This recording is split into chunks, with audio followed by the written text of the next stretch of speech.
The moving truck pulled away from my driveway at exactly 3:15 on a Tuesday afternoon, leaving behind 47 years of memories and taking with it the last shred of doubt I had about my decision. My daughter Natalie stood on the sidewalk with her mouth hanging open, still clutching the spare key she'd used to let herself in that morning, expecting to find me making her favorite blueberry pancakes like I had every Tuesday for the past 2 years. Instead, she found boxes, bubble wrap, and a for sale sign with a bright red "Sold" banner across it. Before we jump back in, tell us where you're tuning in from, and if this story touches you, make sure you're subscribed, because tomorrow I've saved something extra special for you. I suppose I should start at the beginning, though pinpointing exactly when things went wrong feels like trying to identify the first crack in a dam before it bursts. My name is Margaret Chen, and at 68 years old, I thought I had figured out what the rest of my life would look like. I was wrong. The house on Maple Grove Avenue had been my sanctuary since 1976, when my late husband David and I scraped together enough for a down payment on what the realtor generously called a fixer-upper with potential. Over nearly 5 decades, we transformed that modest two-story colonial into something special. David installed crown molding in every room, working evenings and weekends with the patience of a man who understood that good things take time. I planted the Japanese maple in the front yard the year Natalie was born, watching it grow from a fragile sapling into the magnificent tree that now dominated our corner lot. When David passed away from a sudden heart attack 3 years ago, the house became both my comfort and my burden. At 65, I wasn't ready to downsize, wasn't ready to admit that the life we'd built together had officially entered its final chapter. The mortgage had been paid off for over a decade, the property taxes were manageable on my teacher's pension, and every corner held memories I wasn't prepared to abandon. Natalie, my only child, seemed to understand this initially. She lived across town with her husband Marcus and their twin boys, 8-year-old Jake and Jamie, in a cramped apartment that barely contained their growing family's needs. For the first year after David's death, Natalie visited regularly, bringing groceries and checking on me with genuine concern. We'd sit in the kitchen where she'd done her homework as a child, sharing tea and stories while the boys played in the backyard David had fenced specifically with grandchildren in mind. Those were good months, months when I felt like maybe things would be okay, like maybe the three of us could navigate this new reality together while honoring the memory of the man we'd both loved so deeply. Natalie would often comment on how well I was managing, how proud Dad would be of my strength and independence. She'd hug me before leaving, promising to call the next day, and for a while, she actually did. The shift happened gradually, the way most betrayals do. It started with small comments about the size of the house, innocent observations about how much space I had for just one person. Natalie would walk through the rooms David and I had lovingly furnished over the years, running her fingers along the oak dining table he'd built by hand, commenting on how quiet it must get with just me rattling around in all that space. Then came the practical suggestions, delivered with the tone of someone who'd clearly given the matter considerable thought. Wouldn't I be happier in a senior living community where I could have built-in companionship and activities? Wasn't I worried about maintaining such a large property on my own? What would happen if I fell down the stairs or had a medical emergency with no one around to help? Each question chipped away at my confidence like water wearing down stone. I began to notice things I'd never paid attention to before: the creak in the third stair, the way the bathroom door stuck in humid weather, the effort required to reach the dishes on the highest kitchen shelves. Tasks that had seemed perfectly manageable suddenly felt daunting when viewed through the lens of Natalie's concerns. Marcus, my son-in-law, joined the campaign with his own brand of gentle pressure. A real estate agent by trade, he had a talent for making every conversation circle back to property values, market trends, and the wisdom of making major decisions before circumstances forced your hand. He'd arrive at family dinners armed with printouts from Zillow, casually mentioning what houses in our neighborhood were selling for, always sure to add that the market was particularly hot for properties like mine. The boys, my precious grandsons, became unwitting weapons in their parents' arsenal. During visits, Jake and Jamie would run through the house playing hide-and-seek, their laughter echoing through rooms that had grown too accustomed to silence. Natalie would watch them with a wistful expression, commenting on how much they loved the big backyard, how nice it would be if they had more space to spread out, how cramped they were in their current apartment. The subtext was impossible to miss. Here was this big, beautiful house with one aging woman rattling around inside it, while just across town, a young family was bursting at the seams in inadequate quarters.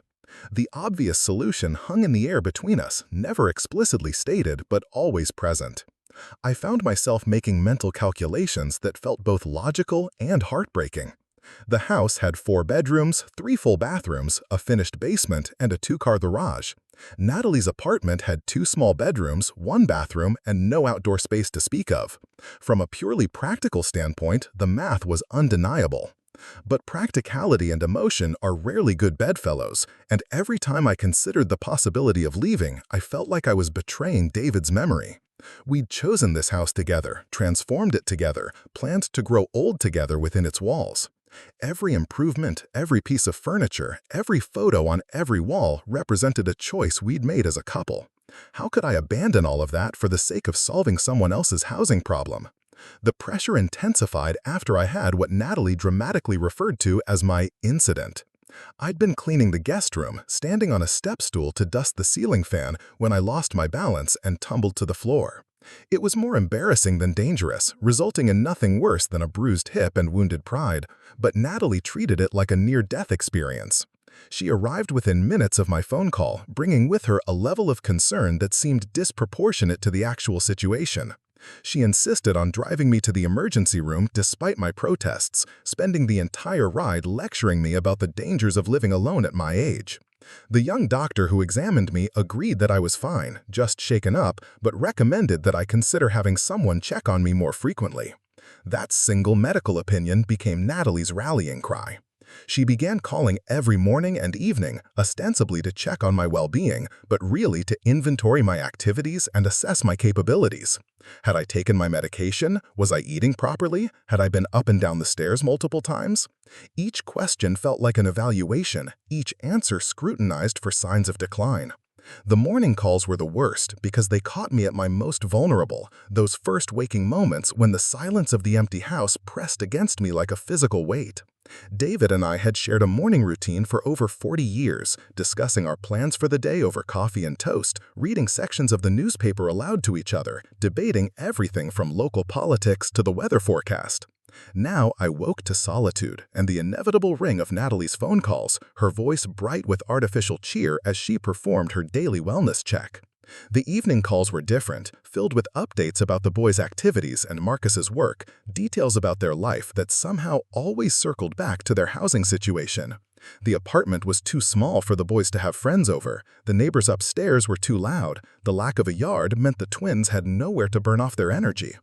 Each complaint was followed by a wistful comment about how different things could be, how much happier everyone could be if only circumstances were different.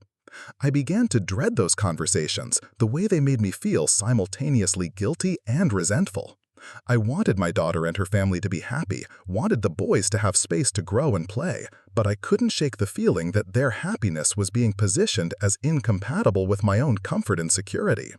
The breaking point came on a rainy Thursday evening in October, 2 years after David's death. Natalie arrived unannounced with Marcus and the boys in tow, claiming they'd been in the neighborhood and thought they'd stop by. It was clearly a setup, orchestrated with the kind of careful planning that made me feel like a target rather than a beloved family member. The boys were unusually well behaved, sitting quietly in the living room with their tablets while the adults talked in the kitchen. Marcus spread out a folder full of documents on the table where David and I had shared thousands of meals, his presentation as polished as any sales pitch he'd delivered to a client. Preparing and narrating this story took us a lot of time, so if you are enjoying it, subscribe to our channel. It means a lot to us. Now, back to the story. The numbers were compelling, I had to admit. My house, according to his research, was worth significantly more than I'd realized. The real estate market in our area had exploded over the past few years, with properties like mine selling for amounts that seemed almost fictional. With that money, I could afford a very comfortable apartment in one of the newer senior living communities, with enough left over to ensure financial security for the rest of my life. Meanwhile, Natalie and Marcus could take over the house payment-free, finally giving their family the space and stability they needed. The boys could each have their own room, There would be space for a home office for Marcus, and Natalie could finally have the kitchen she'd always dreamed of. Everyone would win, Marcus assured me, his smile as bright and empty as a politician's during campaign season. Natalie's approach was more emotional, focusing on her concerns for my safety and well-being. What if I had another fall, this time more serious? What if I had a medical emergency with no one around to help? What if the house became too much for me to maintain, leaving me trapped in a deteriorating property with no good options? She painted a picture of my future that was bleak and frightening, an increasingly frail woman struggling to maintain a house that was too big, too demanding, too isolating for someone in her situation. In contrast, she described the senior living community as a vibrant place filled with activities and companionship where I could make new friends and enjoy my golden years without the burden of homeownership. The presentation lasted over an hour, with Marcus handling the financial projections and Natalie managing the emotional appeals. They had clearly rehearsed their roles, tag-teaming between practical concerns and heartfelt pleas with the efficiency of a practiced sales team. Throughout it all, the boys remained unusually quiet, their presence serving as a constant reminder of what was at stake. When they finally finished, the silence in the kitchen felt heavy with expectation. 3 faces looked at me with varying degrees of hope and determination, waiting for me to respond to their carefully crafted proposal. I looked around the room, where David had taught Natalie to make scrambled eggs, where we'd celebrated birthdays and holidays, where I'd sat with him during his final illness, holding his hand and promising to take care of everything. I told them I needed time to think about it, which clearly wasn't the answer they'd hoped for. The disappointment on their faces was immediate and poorly concealed, replaced quickly by renewed assurances that they understood this was a big decision, that they just wanted what was best for everyone involved.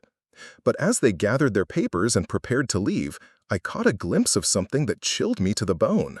Marcus was showing Natalie something on his phone, and I heard her whisper, "The master bedroom would be perfect for us, and we could turn Mom's sewing room into an office." They were already planning how to divide up my home, already imagining themselves living in the space David and I had created together. The house wasn't just my residence to them, it was their future, their solution, their inheritance that they'd grown tired of waiting for. That night, I couldn't sleep. I walked through every room of the house, touching surfaces that held memories, looking at photographs that documented a lifetime of love and loss and growth. In the master bedroom, I could still smell traces of David's cologne on the pillow he'd used. In Natalie's old room, her high school graduation photos still hung on walls painted the soft pink she'd insisted on when she turned 13. Every corner of this house told the story of our family, our dreams, our struggles, our triumphs. How could I simply walk away from all of that because it would be more convenient for everyone else? But the doubts they'd planted had taken root, and I found myself questioning everything I thought I knew about my own capabilities. Was I being stubborn and selfish, clinging to a house that was too much for me? Was I putting my own comfort ahead of my family's needs?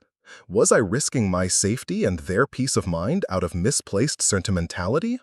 The questions tormented me through the sleepless night, and by morning, I felt exhausted and defeated. When Natalie called for her daily check-in, I could hear the hope in her voice as she asked if I'd given any more thought to their proposal. I told her I was still considering it, still weighing the options, still trying to figure out what would be best for everyone. Over the following weeks, the pressure intensified in ways both subtle and overt. Natalie's visits became more frequent, each one including some observation about the house that reinforced her arguments for my relocation. The gutters needed cleaning, a job that was clearly too dangerous for someone my age. The furnace was making strange noises, probably indicating expensive repairs on the horizon. The landscaping was becoming overgrown, more than one person could reasonably maintain. Marcus began including real estate listings in his visits, printouts of apartments and condos that he thought might appeal to me. He'd spread them out on the coffee table like travel brochures, describing the amenities and activities available at each location with the enthusiasm of a tour guide. A lot of them looked lovely, I had to admit, with modern kitchens and maintenance-free living and social calendars packed with activities. But every time I tried to imagine myself living in one of those places, surrounded by strangers and institutional furniture, I felt a profound sense of loss. This wasn't just about leaving a house. It was about abandoning the life David and I had built together, the community we'd been part of for decades, the identity I'd cultivated as a homeowner and neighbor and independent woman. The boys' visits became more strategic too. Their activities designed to showcase both their love for the house and their need for more space. They'd build elaborate blanket forts in the living room, claiming they didn't have enough room for such projects at home. They'd run through the backyard pretending to be astronauts or pirates or superheroes, their joy infectious, and their comments about wishing they could play here every day carefully orchestrated to tug at my heartstrings. I began to feel like I was under siege, surrounded by people who claimed to love me but seemed more interested in what I could provide than who I actually was. Every conversation felt loaded with ulterior motives. Every interaction measured against the ultimate goal of convincing me to abandon my home and my independence. The final straw came during Thanksgiving dinner, an event I'd been hosting in my dining room for over 20 years. I'd spent days preparing David's favorite recipes, setting the table with our good china, arranging flowers from the garden we'd planted together.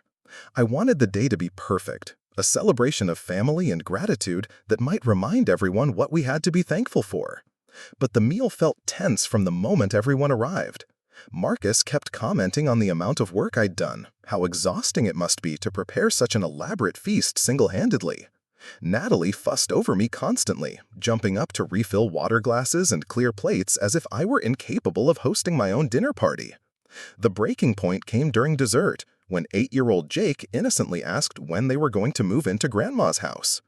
The adults froze, clearly unprepared for such a direct question from someone too young to understand the politics of the situation. Natalie quickly shushed him, but the damage was done. It was clear that this had been discussed extensively in their household, that the children had been led to believe that moving into my house was a foregone conclusion rather than a possibility I was still considering. I looked around the table at these people I loved, seeing them clearly for perhaps the first time in months. They weren't here to celebrate Thanksgiving with me. They were here to continue their campaign for my property. This dinner, this day, this tradition that had always been about family and gratitude had been reduced to another opportunity to advance their agenda. That night, after everyone had gone home and I'd finished cleaning up the dishes alone, I sat in David's recliner and had what I can only describe as a moment of perfect clarity. I realized that somewhere along the way, I'd stopped being Margaret, the woman who'd raised a daughter and taught high school English for 30 years and survived the loss of her husband with dignity and grace. Instead, I'd become a problem to be solved, an obstacle to be managed, a resource to be acquired. The people who claimed to love me most had turned me into a project, spending months wearing down my resistance with a combination of emotional manipulation and practical pressure.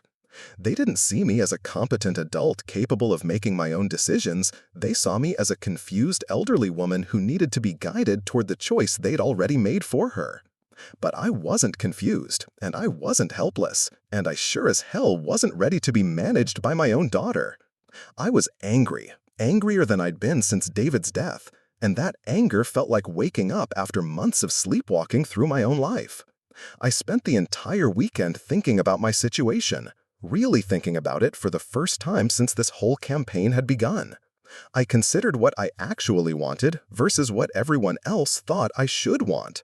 I thought about David and what he would say about the pressure I was facing. I thought about the woman I'd been before grief and loneliness had made me vulnerable to other people's plans for my life. By Monday morning, I knew exactly what I was going to do, and it wasn't what anyone expected. The first call I made was to Eleanor Vasquez, a real estate attorney I'd met at my book club 3 months earlier. Eleanor was in her mid-50s, sharp as a tack, and had a reputation for helping people navigate complex property situations with both legal expertise and genuine compassion. When I explained that I needed to discuss my options regarding my house, she invited me to her office that very afternoon. Eleanor's practice occupied the second floor of a renovated Victorian mansion downtown, her office filled with plants and natural light that made even serious conversations feel less intimidating. She listened without interruption as I explained my situation, occasionally jotting notes, but mostly just giving me her full attention in a way that felt both professional and deeply respectful. When I finished, she leaned back in her chair and studied me for a long moment. "Margaret," she said finally, "I've seen variations of this story more times than I care to count. Adult children who mistake their inheritance for their entitlement, who confuse their parents' vulnerability with incompetence. The question is, what do you want to do about it?" I told her I wasn't entirely sure yet, but I knew I needed to understand all my options before making any decisions. Eleanor spent the next hour explaining the various legal and financial tools available to me, from establishing trusts to exploring different types of property transfers to understanding my rights as a homeowner facing family pressure. What struck me most about our conversation was how differently Eleanor saw my situation compared to my family. Where Natalie and Marcus saw an elderly woman who needed to be managed and guided toward the sensible choice, Eleanor saw a competent adult who had every right to make her own decisions about her property and her future. The contrast was both validating and infuriating. Eleanor recommended that I take some time to think about what I truly wanted, not what others thought I should want. She suggested I consider what would make me happiest and most secure, regardless of how that might affect other people's plans. It was radical advice in its simplicity: prioritize my own well-being over everyone else's convenience. I left her office feeling more empowered than I had in months, armed with knowledge and options I hadn't known existed. For the first time since this whole ordeal began, I felt like I had some control over my own destiny, rather than being carried along by other people's currents. That evening, I did something I hadn't done since David died. I poured myself a glass of his good wine, the bottle we'd been saving for a special occasion that never came, and sat in our bedroom looking through the photo albums that documented our life together. Picture after picture showed us in this house, in these rooms, celebrating milestones and ordinary moments alike. There we were painting the kitchen walls sunshine yellow because I'd always wanted a cheerful breakfast nook. There was David installing the built-in bookcases in the den, his face serious with concentration as he measured and cut each piece of wood. There I was in the garden, dirt under my fingernails and pure joy on my face as I planted the rose bushes that now climbed the back fence in glorious abundance. This house wasn't just a building, it was the physical manifestation of our dreams, our partnership, our commitment to building something beautiful together. Every room told a story, every corner held a memory, every improvement represented a choice we'd made about the kind of life we wanted to live. But more than that, I realized as I sipped David's wine and turned the pages of our shared history, this house represented my independence, my identity as someone capable of creating and maintaining a home. I wasn't just a widow rattling around in too much space. I was a woman who had chosen this life, who had worked to build it, who had every right to continue living it on my own terms. The next morning, I called my oldest friend, Patricia Wong, and asked if she wanted to meet for lunch. Patricia and I had taught at the same high school for 15 years before our retirements, and she had a talent for seeing through nonsense that I'd always admired. Over soup and sandwiches at our usual cafe, I told her everything about the pressure I'd been facing and the clarity I'd found the night before. Patricia listened with the same careful attention she'd once given to student conferences, nodding occasionally but letting me talk without interruption. When I finished, she set down her spoon and looked at me with an expression that was part admiration, part concern. "Margaret," she said, "I've watched you handle everything from difficult teenagers to budget cuts to your husband's illness with grace and strength. You're one of the most capable people I know. So why are you letting your daughter treat you like you're incompetent?" The question hit me like a physical blow, partly because it was so direct and partly because I didn't have a good answer. Somewhere along the way, I'd internalized their narrative about my limitations, their concerns about my capabilities, their assessment of what was best for me. I'd stopped trusting my own judgment and started deferring to theirs, as if turning 68 had somehow erased decades of successful decision-making. Patricia's next question was even more pointed. What would you tell a student who came to you with this problem? What would you tell a young woman whose family was pressuring her to make a major life decision that she wasn't comfortable with? I knew the answer immediately, and it shamed me. I would tell that student to trust her instincts, to stand up for herself, to remember that other people's convenience didn't override her right to make her own choices. I would tell her that love shouldn't come with conditions, that family support shouldn't depend on compliance with other people's plans. Patricia reached across the table and squeezed my hand. "You taught hundreds of students to think critically and stand up for themselves," she said. "Maybe it's time to apply those lessons to your own life." That afternoon, I went home and did something that felt both thrilling and terrifying. I made a list of what I actually wanted, not what anyone else thought I should want. The exercise was harder than it should have been, requiring me to excavate desires and preferences that had been buried under months of other people's opinions and expectations. What I wanted was to stay in my house, the home I'd created with David and continued to love and maintain on my own. I wanted to wake up in the bedroom where we'd spent our married life, to drink coffee in the kitchen where we'd planned our days, to tend the garden we'd planted together. I wanted to continue hosting holidays and family gatherings in the dining room that had seen decades of celebration. But I also wanted my family to respect my choices, to value my independence, to see me as more than just a problem to be solved. I wanted relationships based on love and mutual support rather than manipulation and pressure. I wanted to be included in decisions about my life rather than having those decisions made for me and then presented as inevitable conclusions. The gap between what I wanted and what was being offered felt enormous. My family wasn't interested in supporting my choice to stay in my house. They were only interested in convincing me to leave it. They didn't see my independence as something to celebrate and preserve. They saw it as an obstacle to their preferred outcome. That realization crystallized something that had been building inside me for weeks. If my family couldn't respect my autonomy and my choices, then maybe they didn't deserve to benefit from my generosity and compliance. If they saw me only as a means to an end, then perhaps it was time to remind them that I was a person with my own agency and my own plans. The next morning, I called Eleanor Vasquez and scheduled another appointment. When I arrived at her office 2 days later, I had a clear sense of what I wanted to discuss, though I wasn't entirely sure I had the courage to follow through with it. "I want to explore my options for protecting my house and my independence," I told her. "I want to make sure that no one can pressure me into decisions I'm not comfortable with, and I want to understand how to maintain control over my property regardless of what anyone else thinks I should do." Eleanor smiled, and I could see approval in her expression. "Now we're talking," she said. "Let's discuss some strategies that might work for your situation." What followed was one of the most empowering conversations I'd had in years. Eleanor explained various legal tools that could help me maintain control over my property while also planning for my future care.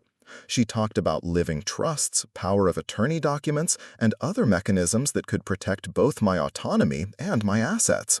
But the most interesting option she presented was something I'd never considered: selling the house to myself through a legal structure that would allow me to continue living there while removing it from my estate. It was complex, involving the creation of a trust and careful financial planning, but it would effectively make the house unavailable to anyone else while ensuring my lifetime occupancy. "It's not for everyone," Eleanor cautioned, "but for someone in your situation, facing family pressure to make decisions you're not comfortable with, it can be an effective way to take control of the narrative.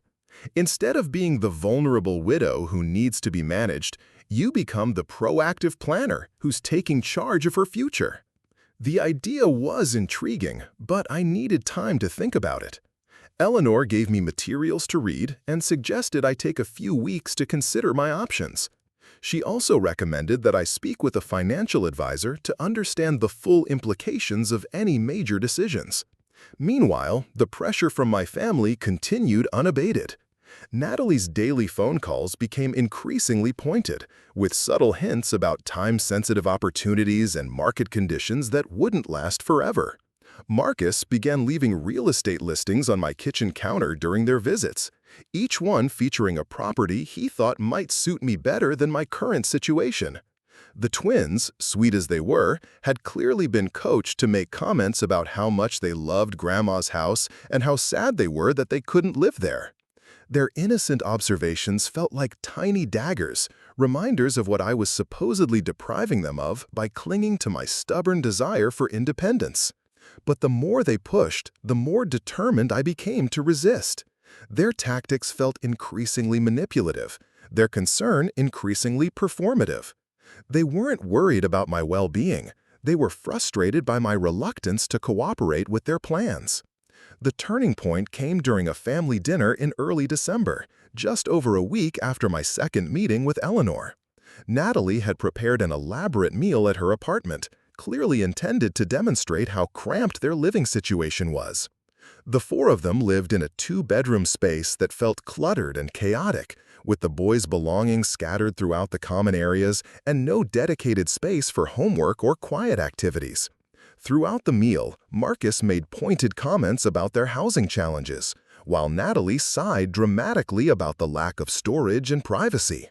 The boys complained about sharing a room, about not having space for their friends to visit, about wishing they had a yard to play in.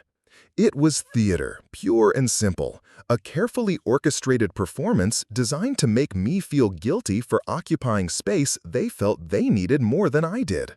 But instead of feeling guilty, I felt insulted by their assumption that I was too naive to see through their manipulation.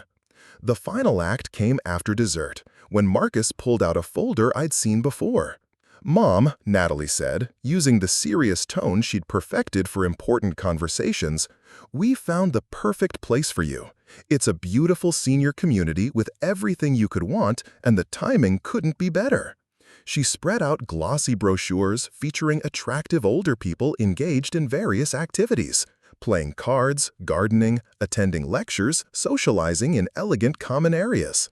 The facility looked lovely, I had to admit, with amenities and services that would appeal to many people in my situation. But what struck me most was the presumption inherent in their presentation. They had already decided what was perfect for me, already determined what I could want, already concluded that their assessment of my needs was more accurate than my own. Marcus launched into his pitch with practiced enthusiasm, highlighting the community's features and benefits while glossing over details like cost and waiting lists and the finality of such a decision. Natalie chimed in with emotional appeals about safety and companionship and the peace of mind they would all have knowing I was well cared for. Throughout their presentation, the boys sat quietly coloring at the table, occasionally glancing up with the kind of careful attention that suggested they'd been briefed on the importance of this conversation. They were props in their parents' performance, evidence of the family that would benefit from my cooperation. When they finished, the silence felt expectant and heavy. 3 pairs of eyes watched me with a mixture of hope and determination, waiting for me to finally accept the wisdom of their plan and agree to the future they'd designed for me. Instead, I surprised them all by laughing. It wasn't a bitter laugh or a sarcastic one, but genuine amusement at the absurdity of the situation. Here I was, a grown woman who had successfully navigated 68 years of life, being presented with a plan for my future as if I were a child incapable of making my own decisions. "Thank you for all the research and thought you've put into this," I said when my laughter subsided, "but I'm not interested in moving to a senior community, and I'm not interested in leaving my house." The disappointment on their faces was immediate and profound. Marcus began to argue about market conditions and financial opportunities, while Natalie launched into her familiar concerns about my safety and well-being. They tag-teamed through their usual arguments with the desperate energy of salespeople who sensed their deal slipping away. But I found myself remarkably calm in the face of their pressure. Something had shifted inside me over the past few weeks, a growing confidence in my own judgment and a decreasing concern about their approval. I listened to their arguments with detached interest, like someone observing a performance rather than participating in a negotiation. When they finally exhausted their talking points, I stood up and gathered my purse. "I appreciate your concern," I said, "but I'm perfectly happy in my house and I plan to stay there. If that's disappointing to you, "I'm sorry, but it's not going to change my decision." The drive home was one of the most liberating experiences I'd had in months. For the first time since this whole ordeal began, I had stated my position clearly and stood by it without apology or equivocation. I wasn't angry or defensive, I was simply clear about what I wanted and unwilling to be swayed by other people's preferences. But I knew this wouldn't be the end of it. My family had invested too much time and emotional energy in their plan to give up easily. If anything, my clear refusal would probably intensify their efforts to change my mind. I was right. Over the next few days, the pressure campaign shifted into higher gear. Natalie called multiple times daily, sometimes in tears about her concerns for my future, sometimes angry about my stubborn refusal to consider their perfectly reasonable suggestions. Marcus left voicemails filled with statistics about home maintenance costs and property taxes as if I hadn't been managing those successfully for years. The boys were deployed for maximum emotional impact, calling to tell me how much they missed me and how excited they were about the possibility of living in Grandma's house. Their conversations were clearly scripted, filled with references to specific rooms and features that they'd been coached to mention. But the most disturbing escalation came when Natalie began involving other people in her campaign. She called my doctor's office, claiming to be concerned about my mental state and requesting that someone speak with me about the wisdom of continuing to live alone. She contacted my neighbors, asking them to keep an eye on me and report any signs that she might be struggling with home maintenance or personal care. Most invasively, she began showing up unannounced at various times of day, ostensibly to check on me, but really to gather evidence that I wasn't managing as well as I claimed. She'd arrive during my afternoon nap and express concern that I was sleeping too much. She'd show up early in the morning and worry that I wasn't getting dressed promptly enough. She'd visit during my weekly house cleaning and fret about whether the tasks were too strenuous for someone my age. Every aspect of my daily routine became potential ammunition for her argument that I needed more supervision and support than I was currently receiving. My independence, which I treasured and worked hard to maintain, was being reframed as evidence of poor judgment and dangerous denial. The final straw came on a snowy Tuesday morning in January. I was enjoying a leisurely breakfast and reading the newspaper when I heard a key in my front door. Before I could even get up from the table, Natalie walked into my kitchen carrying a clipboard and wearing an expression of grim determination. "Good morning, Mom," she said, not bothering with pleasantries. "I've scheduled a home safety assessment for this morning. The evaluator should be here any minute." I stared at her in disbelief. "You scheduled what?" "A professional assessment of your home environment," she explained, consulting her clipboard. "Someone who specializes in aging-in-place modifications. They'll identify potential hazards and recommend improvements to make the house safer for you." "Without asking me first?" "I knew you'd just say no," she replied, as if that justified her decision to bypass my consent entirely. "But we need an objective professional opinion about whether this house is really suitable for someone your age." The doorbell rang before I could fully process my outrage. Natalie hurried to answer it, returning with a pleasant-looking woman in her 30s who introduced herself as Jennifer from Safe Harbor Home Assessments. She carried a tablet and measuring tape, clearly prepared to conduct a thorough evaluation of my living situation. What followed was one of the most humiliating experiences of my adult life. This stranger walked through my home with Natalie, examining every room for potential hazards, while I trailed behind them feeling like an intruder in my own house. Jennifer measured the width of doorways, noted the height of cabinets, assessed the accessibility of various features with the clinical detachment of someone cataloging deficiencies. She identified dozens of potential problems. The stairs to the second floor were too steep, the bathroom fixtures were positioned incorrectly, the kitchen appliances required too much reaching and bending, the basement access was dangerous, the outdoor walkways presented slip hazards. According to her assessment, my home was a minefield of threats to my safety and well-being. But what made the experience even more disturbing was Natalie's role in the process. She led Jennifer to specific areas of concern, pointed out issues I'd never noticed, and provided commentary about my limitations and struggles. She described incidents that had never happened and problems I'd never experienced, creating a narrative of decline and vulnerability that bore little resemblance to my actual situation. When Jennifer finished her evaluation, she and Natalie sat at my kitchen table to review her findings. The list of recommended modifications was extensive and expensive. Grab bars, ramps, stair lifts, shower renovations, cabinet adjustments, lighting improvements. The total cost of making my house safe for aging in place would be tens of thousands of dollars. Of course, Jennifer added helpfully, many of my clients find that the cost and disruption of these modifications make relocating to a senior community more practical. There are some excellent options in the area that are specifically designed for older adults. I listened to this conversation with growing fury. It was a setup, pure and simple, designed to create an official record of my home's inadequacies and the supposed dangers of my continuing to live there. Natalie had orchestrated the entire thing, using a professional assessment to legitimize her concerns and pressure me into the decision she'd already made for me. When Jennifer packed up her materials and left, promising to send a detailed report within a few days, Natalie turned to me with an expression of vindication.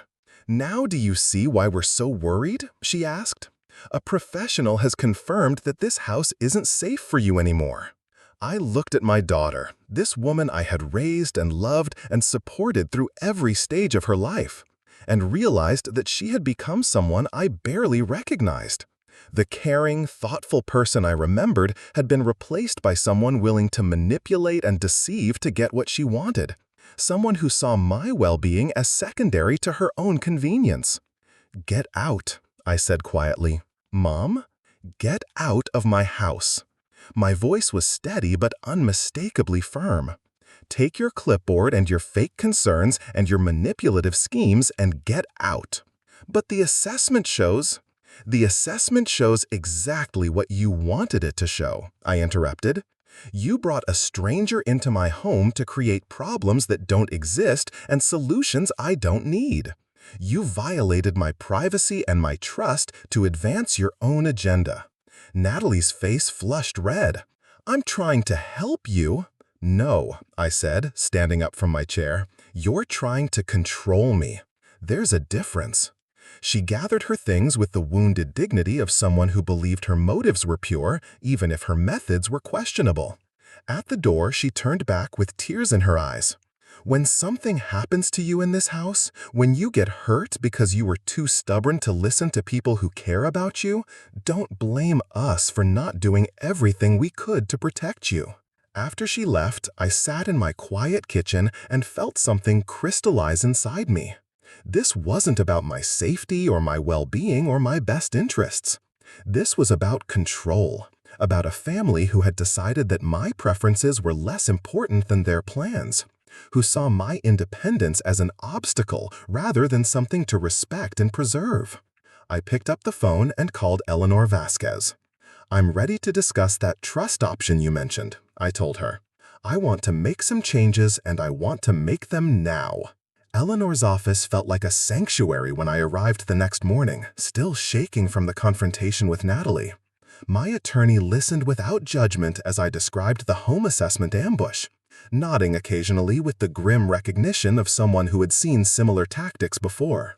"What you're describing is elder manipulation," she said bluntly when I finished. "Your daughter is using professional-sounding assessments and manufactured crises to undermine your confidence in your own judgment. It's more common than you might think, and it's exactly why we have legal tools to protect people in your situation."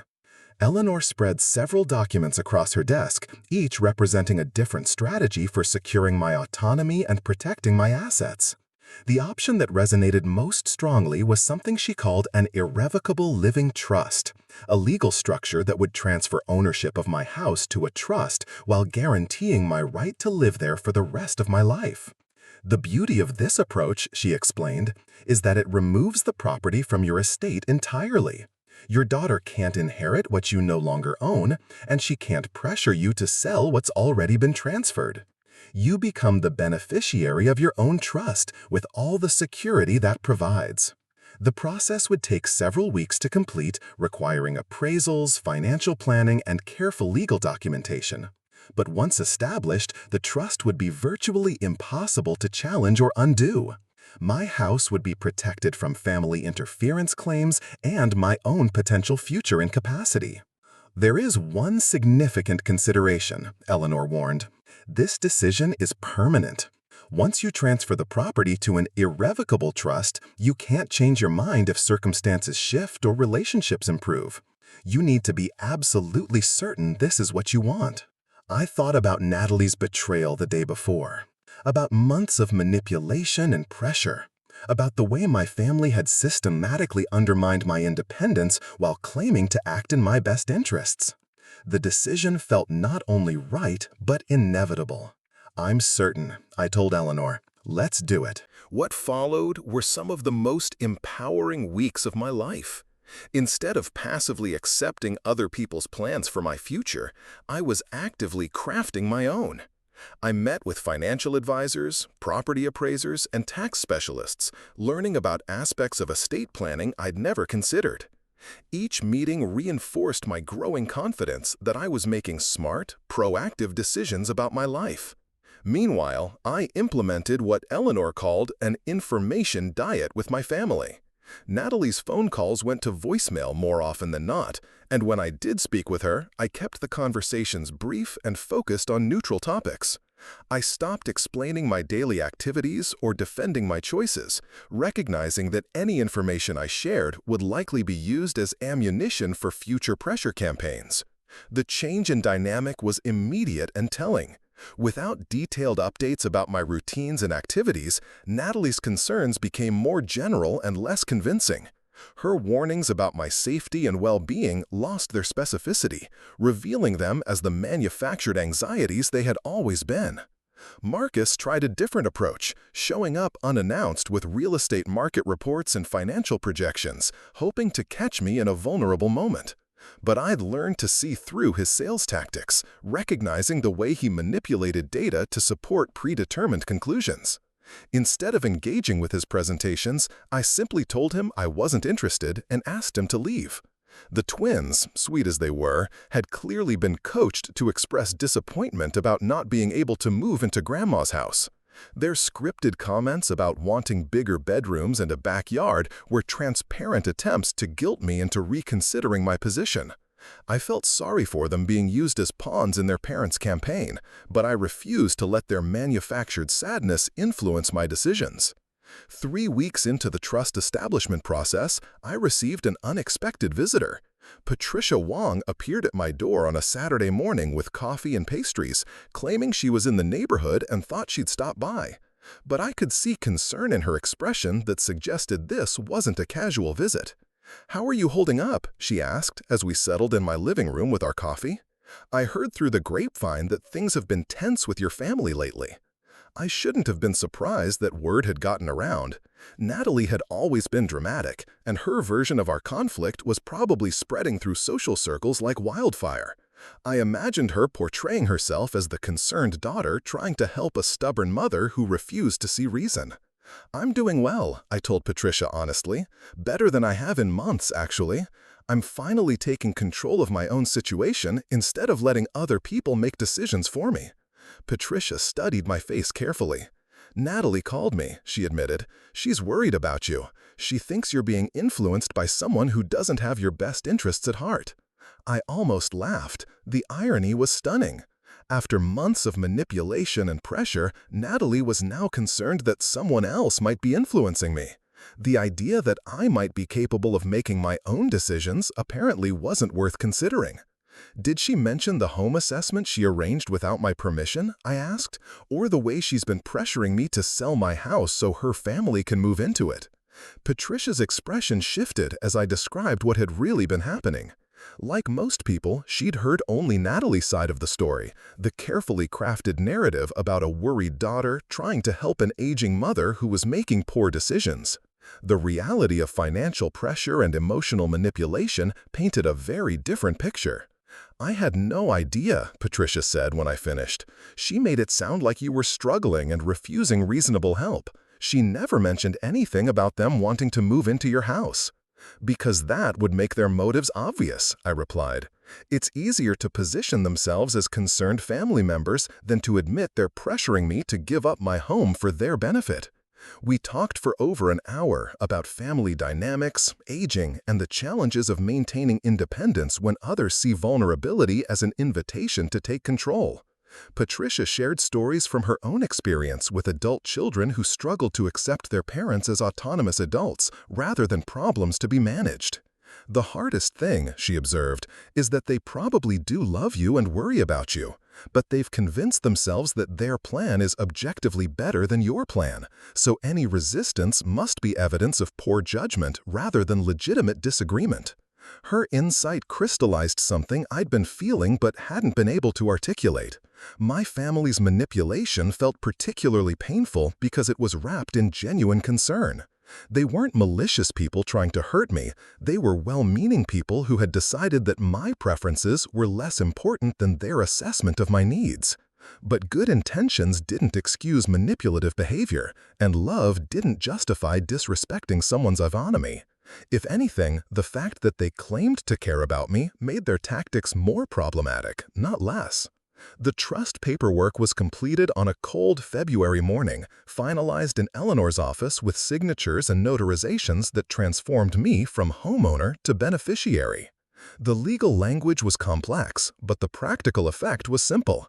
I now had guaranteed lifetime occupancy of my house, with no possibility of family interference or pressure to relocate. Eleanor handed me copies of all the documents, thick folders that represented my newfound security and independence. "Congratulations," she said with a genuine smile. "You've just ensured that no one can pressure you to leave your home ever again." The feeling was intoxicating. For the first time in months, I felt completely secure in my living situation. The house that had been a source of conflict and anxiety was now legally protected, beyond the reach of family pressure or manipulation. But I knew the real test would come when I told my family what I'd done. The trust wasn't secret, but I hadn't mentioned it during our recent strained interactions. I'd learned that information sharing with my family had become a strategic consideration rather than a natural expression of closeness. I decided to deliver the news during our regular Sunday dinner, a tradition that had continued despite the recent tensions. Natalie still hosted these gatherings at her apartment, though the atmosphere had become increasingly strained as our conflict remained unresolved. The meal proceeded normally at first, with conversation about work and school and neighborhood happenings. The boys chattered about their latest projects, Marcus discussed his recent sales, and Natalie shared updates about her volunteer activities. It was almost possible to pretend that everything was fine between us. But I could see the underlying tension in their faces, the careful way they avoided mentioning anything related to housing or my living situation. They were clearly hoping I would bring up the topic myself, perhaps to announce that I'd reconsidered their suggestions and was ready to discuss relocation options. Instead, I waited until dessert to make my announcement. "I wanted to let you know that I've made some changes to my estate planning," I said, keeping my tone casual and matter-of-fact. "I've established a trust that protects my house and ensures I can live there for the rest of my life." The silence that followed was profound. 3 adult faces stared at me with expressions ranging from confusion to dawning horror. Even the boys seemed to sense that something significant had just happened, their chatter fading as they picked up on the sudden tension. "What kind of trust?" Marcus asked, his real estate training kicking in as he tried to assess the implications. "An irrevocable living trust," I replied. "The house now belongs to the trust, and I'm the lifetime beneficiary. It means no one can pressure me to sell it or move out of it, regardless of circumstances." Natalie's face had gone very pale. "But what about inheritance? What about planning for the future? What about when you need care that requires selling the house to pay for it?" "All of that has been addressed in the trust documents," I assured her. "I've planned for every contingency with professional help. You don't need to worry about my future care or my financial security." "But we could have helped you plan these things," Marcus protested. "We could have been involved in the decisions. Why did you do this secretly?" I looked at him with genuine surprise. "The same way you were involved in arranging the home assessment without asking me? The same way you've been involved in pressuring me to sell my house for the past year?" "That's different," Natalie said, her voice rising with emotion. "We were trying to help you make good decisions. This sounds like you're trying to cut us out entirely." "I'm not cutting you out of anything that was ever yours," I replied calmly. "I'm protecting my own property and my own rights. If you see that as excluding you, perhaps you should examine what you thought you were entitled to." The accusation hung in the air like smoke, impossible to ignore or deny. For months, they had behaved as if my house was already theirs, as if my reluctance to sell was depriving them of something they deserved. The trust had simply made explicit what had always been true. The house was mine to do with as I chose. Marcus recovered first, shifting into problem-solving mode as he tried to find angles and loopholes in my decision. "These kinds of trusts can be challenged," he said. "If there are questions about your mental capacity at the time of signing, or if you were under undue influence from your attorney." The threat was thinly veiled, but unmistakable. He was suggesting that they might challenge my competency or claim that Eleanor had manipulated me into making decisions against my best interests. It was exactly the kind of legal intimidation that Eleanor had warned me might happen. "Marcus," I said, my voice deadly calm, "I documented my decision-making process very carefully. I have written records of every conversation, every consultation, every step of the planning process. I also have security camera footage of certain uninvited visits and professional assessments that were arranged without my consent. If you want to challenge my mental capacity, I'd be happy to present that evidence in court." His face flushed red as he realized that his own manipulative behavior had been observed and recorded. The home assessment that was supposed to document my incompetence could just as easily be used to demonstrate their attempts to pressure and control me. Natalie began to cry, large tears rolling down her cheeks as she struggled to process what had happened. "I don't understand," she said. "We love you. We were trying to take care of you. How did this become so hostile and adversarial?" Her question pierced my heart because it revealed the fundamental disconnect between her perception and reality. In her mind, they had been loving and supportive family members, trying to help an aging parent make wise decisions. The pressure, manipulation, and disrespect for my autonomy didn't register as problematic because they had convinced themselves that their motives were pure. "Natalie," I said gently, "love doesn't mean taking control of someone else's life. Care doesn't mean ignoring someone's clearly expressed preferences. You spent months treating me like I was incompetent to make my own decisions, like my wishes were less important than your plans. That's not love. That's control." "But we were worried about you." "Were you worried about me, or were you worried about getting the house?" The question silenced her completely.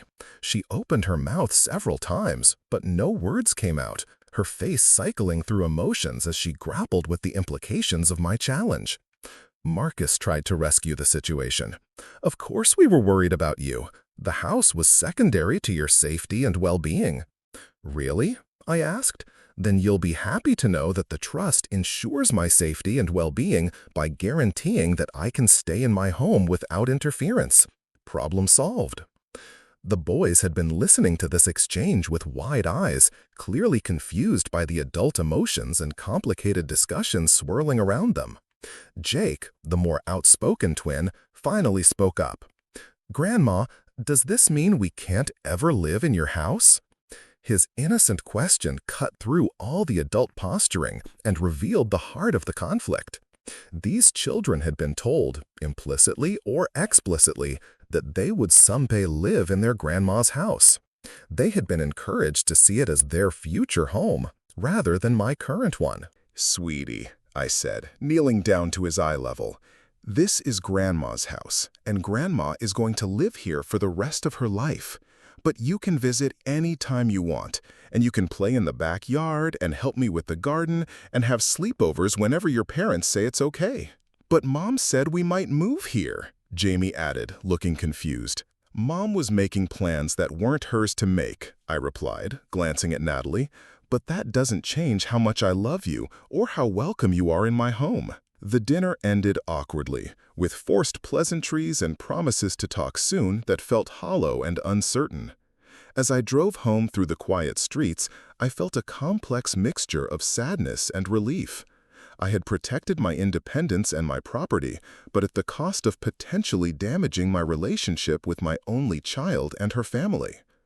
But as I pulled into my own driveway and looked at the house that was now legally and permanently mine, I felt something I hadn't experienced in months: complete peace about my living situation. No one could pressure me to leave, no one could manipulate me into selling, no one could arrange assessments or evaluations or interventions without my consent. The next few weeks passed quietly. Natalie called occasionally, but our conversations were stilted and brief. Marcus stopped bringing real estate listings and market analyses. The boys' visits became less frequent, though I suspected that was more about their parents' discomfort than any change in their feelings toward me. I used the time to reconnect with friends I'd neglected during the months of family drama, to pursue hobbies I'd abandoned while dealing with constant pressure, to simply enjoy living in my home without defending that choice to anyone. I redecorated David's office, turning it into a reading room with comfortable chairs and good lighting. I planned an ambitious garden expansion for the spring. I began writing in a journal again, something I'd done for years before grief and family stress had disrupted the habit. The breakthrough came in late March, when Jake called me directly instead of having his mother dial the number. "Grandma," he said without preamble, "I miss you. Can I come visit this weekend?" "Of course, sweetheart," I replied, my heart swelling with relief. "Would you like to bring Jamie too?" "Yes, and we want to help you plant flowers. Mom said your garden is the prettiest in the neighborhood." That Saturday, both boys spent the day with me, digging in the dirt and planting seedlings while chattering about school and friends and their latest adventures. We made lunch together, played board games, and built a fort in the living room using furniture and blankets. It was the first completely relaxed time I'd spent with them in months. When Natalie came to pick them up, she lingered in my kitchen while the boys gathered their things. "They had a wonderful time," she said, not quite meeting my eyes. "They always do here." "They're welcome anytime," I replied. "This is their grandmother's house. It will always be their grandmother's house." Something in my tone seemed to reach her, because she looked at me directly for the first time in weeks. "I'm still worried about you living here alone," she said quietly.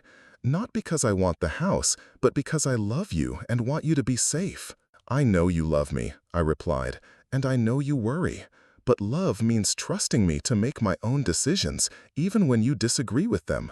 Safety means having the security to live where I choose without interference or pressure." "Can we try again?" she asked, tears forming in her eyes.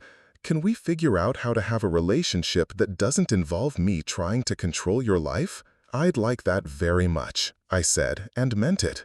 The reconciliation wasn't immediate or complete. Trust, once broken, requires time and effort to rebuild. But we began to find our way back to each other, establishing new boundaries and expectations that respected both my independence and her genuine concern for my well-being. Marcus took longer to come around, his professional pride wounded by the legal maneuvering he hadn't anticipated. But eventually, he began to see the wisdom in my approach, particularly when he realized that the trust protected not just my interests, but theirs as well. My long-term care would be funded without depleting their potential inheritance, and my housing was permanently secured without ongoing financial risk. The boys adapted most quickly, accepting the new reality with the resilience of children. My house remained their favorite place to visit, their playground and refuge, and the setting for countless adventures. They never again asked about moving in, content to be welcomed guests in their grandmother's domain. 6 months after establishing the trust, I hosted Thanksgiving dinner in my dining room for the first time since the previous year's disaster. The meal was smaller than in years past, just my immediate family and Patricia Wong, but it felt warmer and more genuine than our gatherings had in a long time. As I looked around the table at faces I loved, in the house that was now permanently and legally mine, I felt a deep sense of gratitude, not just for what I had, but for what I had preserved. By refusing to sacrifice my independence for the sake of family peace, by insisting on respect even when it created conflict, I had ultimately saved both my autonomy and my relationships. The house on Maple Grove Avenue continued to hold our memories, to shelter our celebrations, to provide the stability and continuity that every family needs. But now it did so on my terms, as the home I had chosen to keep rather than the burden others thought I should abandon. David would have been proud, I thought, as I raised my wine glass in a silent toast to his memory. He had always believed that home was more than just a building, that it was the physical manifestation of love, commitment, and the determination to build something beautiful that would endure. By fighting to preserve our home, I had honored not just our shared past, but the values that had shaped our life together. The trust ensured that no one could ever again pressure me to abandon the life I had built. My daughter had learned to respect my choices even when she disagreed with them. My grandsons had a stable, welcoming place that would always be theirs to enjoy. 6 months after establishing the trust, I hosted Thanksgiving dinner in my dining room for the first time since the previous year's disaster. The meal was smaller than in years past, just my immediate family and Patricia Wong, but it felt warmer and more genuine than our gatherings had in a long time. As I looked around the table at faces I loved, in the house that was now permanently and legally mine, I felt a deep sense of gratitude, not just for what I had, but for what I had preserved. By refusing to sacrifice my independence for the sake of family peace, by insisting on respect even when it created conflict, I had ultimately saved both my autonomy and my relationships. The house on Maple Grove Avenue continued to hold our memories, to shelter our celebrations, to provide the stability and continuity that every family needs. But now it did so on my terms, as the home I had chosen to keep rather than the burden others thought I should abandon. David would have been proud, I thought, as I raised my wine glass in a silent toast to his memory. He had always believed that home was more than just a building, that it was the physical manifestation of love, commitment, and the determination to build something beautiful that would endure. By fighting to preserve our home, I had honored not just our shared past, but the values that had shaped our life together. The trust ensured that no one could ever again pressure me to abandon the life I had built. My daughter had learned to respect my choices even when she disagreed with them. My grandsons had a stable, welcoming place that would always be theirs to enjoy. And I had reclaimed my identity as a capable, independent woman who could make her own decisions about her own life. Sometimes the most loving thing you can do is refuse to be managed by people who claim to know what's best for you. Sometimes protecting your own well-being requires disappointing others who have made plans that depend on your compliance. Sometimes the greatest gift you can give your family is the example of an older adult who maintains dignity, autonomy, and the right to choose their own path. As I sat in my living room that evening, surrounded by the warmth and beauty David and I had created together, I knew I had made the right choice. The house would remain mine for as long as I lived, a sanctuary where I could age on my own terms, surrounded by love but not controlled by it, supported but not diminished, cared for but not managed. Up next, you've got 2 more standout stories right on your screen. If this one hit the mark, you won't want to pass these up. Just click and check them out.